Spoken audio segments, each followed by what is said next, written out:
રાજકોટ મહાનગરપાલિકાના જનરલ બોર્ડમાં હંગામો, મચ્છરોના ઉપદ્રવ મુદ્દે શાસક અને વિપક્ષ સામસામે તો ફાયર સેફટી મુદ્દે પણ કોંગ્રેસે દર્શાવ્યો વિરોધ.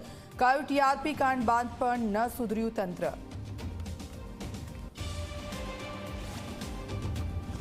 સુરતમાં રોગચાળાને કાબૂમાં લેવામાં તંત્ર નિષ્ફળ. ઝાડા ઉલટીના કારણે 3 માસના બાળકનું મોત તો પાંડેસરામાં 8 મહિનાની દીકરીનું તાવ, શરદી આવ્યા બાદ સારવાર દરમિયાન મોત. વડોદરાના માણેચાની ટપોરી ગેંગને પોલીસે કરાવ્યું કાયદાનું ભાન. બ્રિજ પર ઉભા રહીને રીલ્સ બનાવનારા શખ્સોએ હાથ જોડીને માફી માંગી. પહેલા વિડીયો બનાવીને પોલીસને ફેંક્યો હતો પડકાર.